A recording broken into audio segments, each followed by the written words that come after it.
everyone, welcome to another video of change in profit sharing ratio among existing partners, and in this video I will explain you how to treat reserves in surplus or I would say profit and loss account. अगर profit sharing change करने के time पे PSR change करने के time पे या फिर किसी पार्टनर का एडमिशन हो रहा है या डेथ है या फिर रिटायरमेंट है किसी पार्टनर की, तो हम ये वाली एडजस्टमेंट हमारे इन चैप्टर्स में सेम रहेगी. क्या एडजस्टमेंट?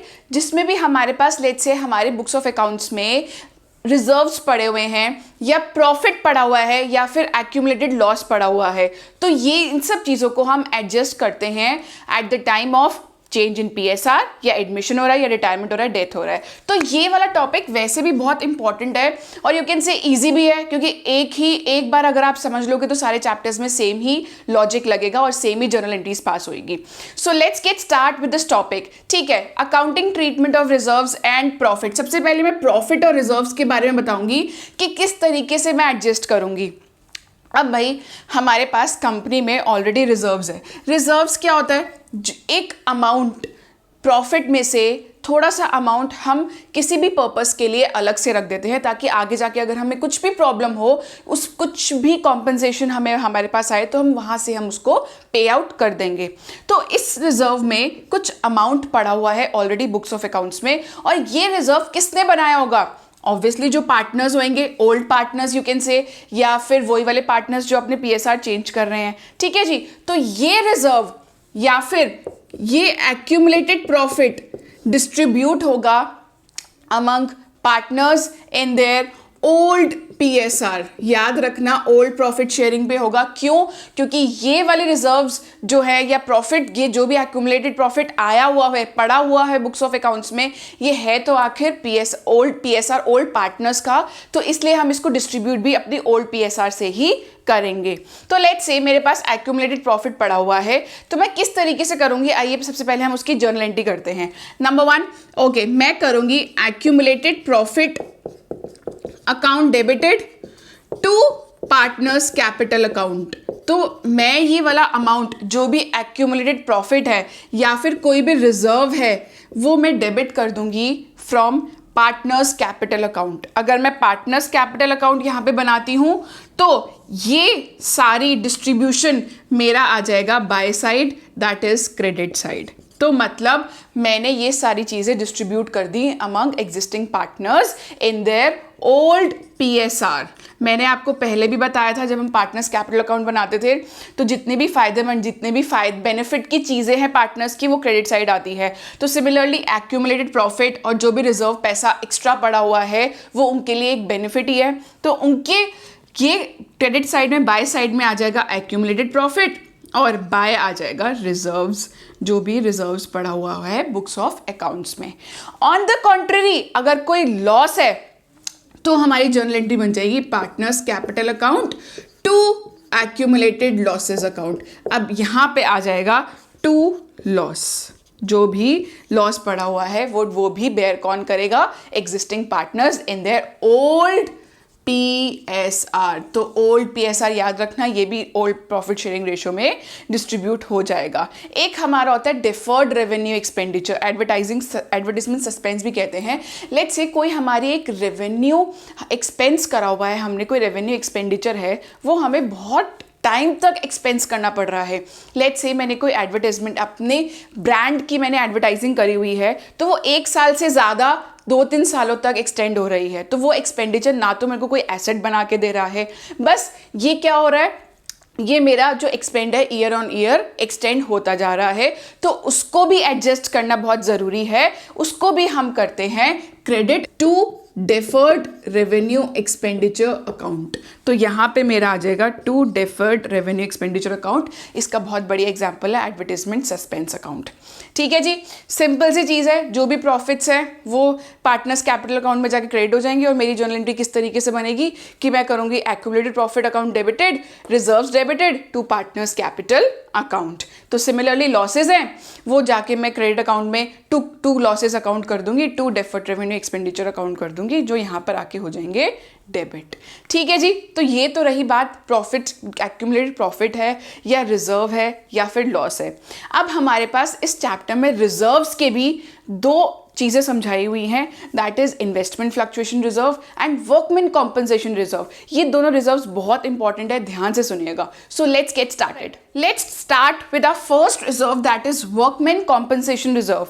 अब what is workman compensation reserve? It means the reserve created by existing partners in order to meet the claim, future claim from its employees or you can say from its workers.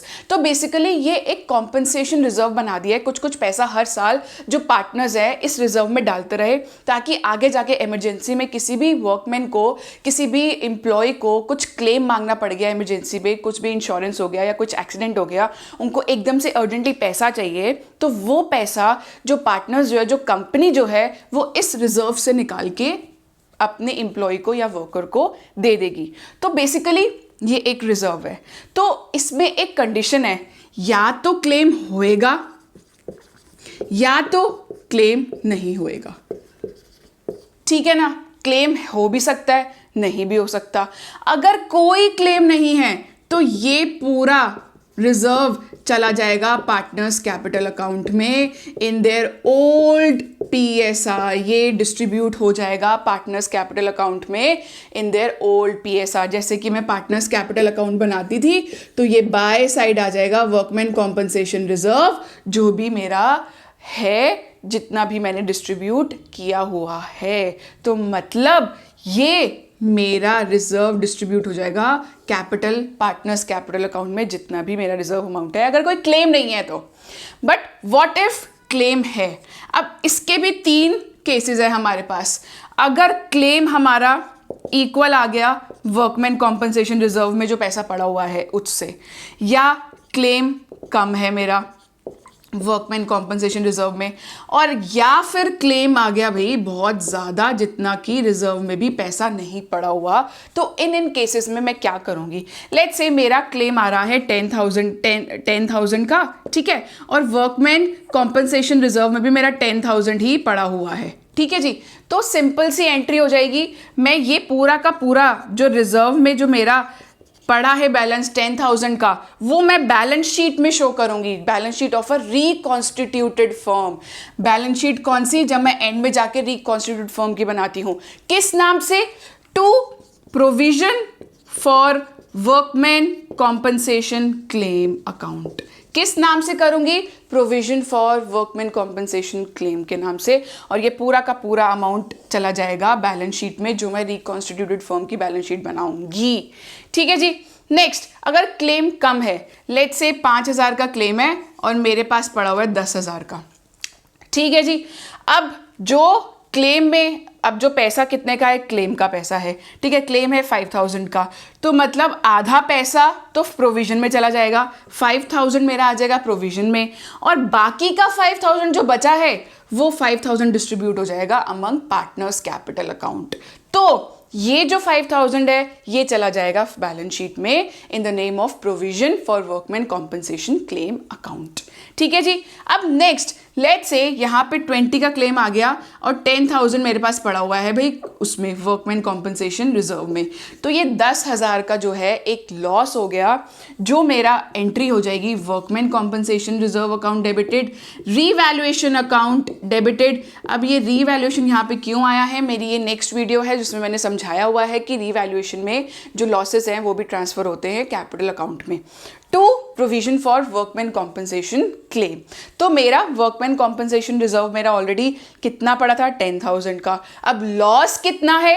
10,000 का, और ये मेरा हो जाएगा 20। तो ये जो loss है मेरा 10,000 का, वो कौन बेयर करेगा? वो भी तो पार्टनर्स बेयर करेंगे। तो ये वाला लॉस भी मेरा डिस्ट्रीब्यूट हो जाएगा पार्टनर्स कैपिटल अकाउंट में, partners capital account debited to revaluation मेरी एंट्री आ जाएगी। क्यों भैया? क्योंकि रिवैल्यूएशन में ये मेरा लॉस है, और लॉस के लिए मैंने आपको अभी एंट्री बताई थी कि हम partners capital account debited to accumulated losses करते थे, but since it's a revaluation loss है वो भी बेयर करेंगे पार्टनर्स। तो ये आ जाएगा टू लॉस ऑन रिवैल्यूएशन, जो भी हमारा क्लेम में नुकसान है, क्योंकि 10,000 रुपये हमारा शॉर्ट पड़ गया। ठीक है जी, समझ आ गया। 3 केसेस हैं, अगर क्लेम नहीं है तो सीधी सीधी एंट्री, जो भी जितना भी रिजर्व में पैसा पड़ा हुआ है वो डिस्ट्रीब्यूट हो जाएगा पार्टनर्स कैपिटल अकाउंट में। अगर क्लेम आया है तो हम उसका बैलेंस शीट में ट्रांसफर कर देंगे जितने भी अमाउंट से आया है by the name provision for workman compensation claim. ठीक है जी, सिंपल। सो ये तो रही मेरी ये वाली वीडियो जिसमें मैंने आपको वर्कमैन कॉम्पनसेशन रिजर्व समझाया। अब स्टार्ट करते हैं हम इन्वेस्टमेंट फ्लक्चुएशन रिजर्व क्या होता है। Let's start. अब मैं बात करूंगी इन्वेस्टमेंट फ्लक्चुएशन रिजर्व की। इन्वेस्टमेंट फ्लक्चुएशन रिजर्व नाम से पता चल रहा है कि ये रिजर्व क्रिएट किया गया है पार्टनर्स से या फिर कंपनी से to meet the fluctuations in their investments. अब हो सकता है कि जितने की उन्होंने इन्वेस्टमेंट करी हुई है किसी भी चीज़ में, लेट्स से उसकी वैल्यू रही होगी 10 lakhs, ठीक है। अब आज की डेट में जब हम PSR चेंज कर रहे हैं या कोई पार्टनर एडमिट हो रहा है या रिटायरमेंट डेथ का केस है, तो आज की डेट में उसकी मार्केट वैल्यू कितनी हो सकती है? तो हो भी सकता है उसकी मार्केट वैल्यू 10 लाख होए, या इससे कम भी हो सकती है, 5 लाख हो गई है, या फिर हो सकता है भैया 12 लाख भी हो सकती है। तो इनकी फ्लक्चुएशंस को मीट करने के लिए उन्होंने एक रिजर्व बनाया कि भाई बाय चांस भी अगर मार्केट वैल्यू कम हो रही है तो हम जो डिफरेंस है वो हम इस रिजर्व से मैच कर पाए या पे कर पाए या कॉम्पनसेट कर पाए। तो इसमें भी हमारे केसेस हैं, हम इस केस में अपने रिजर्व के पैसे को मैच करेंगे कितना हमारा फॉल इन वैल्यू आया है। ये हमारी मार्केट वैल्यू है, इसको हम बुक वैल्यू कहेंगे जो हमने कॉस्ट पे खरीदी हुई है। लेट्स से अब हमारा इन्वेस्टमेंट फ्लक्चुएशन रिजर्व 4 लाख का है, ठीक है, और बुक वैल्यू थी 10 लाख की। अब आज की डेट में भी वैल्यू जो है हमारी 10 लाख की है, ठीक है जी, 10 लाख की है। तो मतलब कोई चेंज नहीं आया, तो मतलब हमारा जो पूरा का पूरा पैसा है, पूरा पैसा पार्टनर्स कैपिटल अकाउंट में डिस्ट्रीब्यूट हो जाएगा इन देयर ओल्ड PSR, ठीक है जी, उनके लिए फायदा हो गया, अब ये पूरा का पूरा रिजर्व का पैसा आ गया। What if fall in value is less than investment fluctuation reserve? अब लेट्स से आज की डेट में मार्केट वैल्यू इसकी 10 लाख से हट के 8 लाख हो गई है, ठीक है, तो मतलब 2 लाख का डिफरेंस है और हमारे पास ऑलरेडी 4 लाख रिजर्व में पड़ा हुआ है। तो मतलब 2 लाख जो है वो उसके साथ हम मीट कर लेंगे। किस तरीके से जर्नल एंट्री पास होएगी? Investment fluctuation reserve to investment account, कितना? 2 लाख का। अब 2 लाख इसमें एक्स्ट्रा पड़ा हुआ है, बाकी का 2 लाख मैं पार्टनर्स कैपिटल अकाउंट में डिस्ट्रीब्यूट कर दूंगी क्योंकि ये 2 लाख का पैसा रिजर्व में ऑलरेडी पड़ा हुआ है। तो at the time of change in PSR, admission और रिटायरमेंट और डेथ के टाइम पे मैं डिस्ट्रीब्यूट कर दूंगी, ठीक है। अब एक केस ऐसा आता है कि लेट्स से मेरे पास फॉल इन वैल्यू इक्वल आ रहा है IFR के, तो मतलब लेट्स से मेरे पास 6 लाख हो गया, 8 लाख से 6 लाख की मार्केट वैल्यू हो गई, तो मतलब 4 लाख की मेरी फॉल इन वैल्यू है और रिजर्व में भी 4 लाख पड़ा हुआ है। तो ये पूरा का पूरा पैसा मेरा इन्वेस्टमेंट अकाउंट में चला जाएगा, कुछ भी नहीं बचेगा पार्टनर्स के पास क्योंकि पूरा का पूरा पैसा उसमें फॉल इन वैल्यू में कॉम्पनसेट हो चुका है। नेक्स्ट क्या आता है कि फॉल इन वैल्यू जो है भैया बहुत ज़्यादा है इन्वेस्टमेंट फ्लक्चुएशन रिजर्व से। अब लेट्स से 10 लाख का ये 5 लाख हो गया, तो मतलब फॉल इन वैल्यू कितनी हो गई? 5 लाख, और मेरे पास 4 लाख पड़ा है। तो ये जो 1 लाख है वो रिवैल्यूएशन अकाउंट में जाके डिस्ट्रीब्यूट हो जाएगा। कैसे ये 5 लाख है तो मेरा एंट्री हो जाएगी investment fluctuation reserve account debited to investment account, तो है ही जो मेरा जितना भी मेरा रिजर्व में पैसा पड़ा हुआ है, और जो 1 लाख जो मेरा है वो मेरा रिवैल्यूएशन अकाउंट पे लॉस हो जाएगा। और ये 1 लाख का जो लॉस है वो कौन बेयर करेगा? Partners, existing partners. तो मेरी एंट्री इसमें 2 हो जाएगी। कैसे? Partners capital account debited to revaluation account, partners capital account to revaluation account. कैसे? क्योंकि ये मेरा जो लॉस है वो भी कौन बेयर करेगा? पार्टनर्स। अगर लेट्स से इन्वेस्टमेंट की वैल्यू 10 लाख से 12 लाख हो गई तो मतलब ये तो बल्ले बल्ले वाली सिचुएशन हो गई। तो ये जो 12 लाख, जो 10 लाख की इन्वेस्टमेंट किए हुए मार्केट वैल्यू 12 लाख हो गई है, वो जो 2 लाख का इनको जो बेनिफिट मिला है वो हमारी हो जाएगी investment account debited to revaluation account. अब ये जो रीवैल्यूएशन अकाउंट जो प्रॉफिट 2 लाख का है वो भी डिस्ट्रीब्यूट हो जाएगा अमंग एग्जिस्टिंग पार्टनर्स। तो मेरी एंट्री हो जाएगी revaluation account debited to partners capital account. यहाँ पे मेरा यहाँ पे डेबिट किया हुआ था पार्टनर्स कैपिटल अकाउंट, क्योंकि यहाँ पे मेरा लॉस हो रहा था 1 लाख का। यहाँ पे मेरे को प्रॉफिट हो रहा है, तो प्रॉफिट भी है by way of revaluation partners capital account में डिस्ट्रीब्यूट हो जाएगा इन their old PSR। So guys, I hope आपको मेरी वीडियो पसंद आई हो, और भी कुछ क्वेरी है so do let me know in the comment section. I would love to solve your queries, and hit the like button and subscribe to my channel commerce minded. Thank you guys.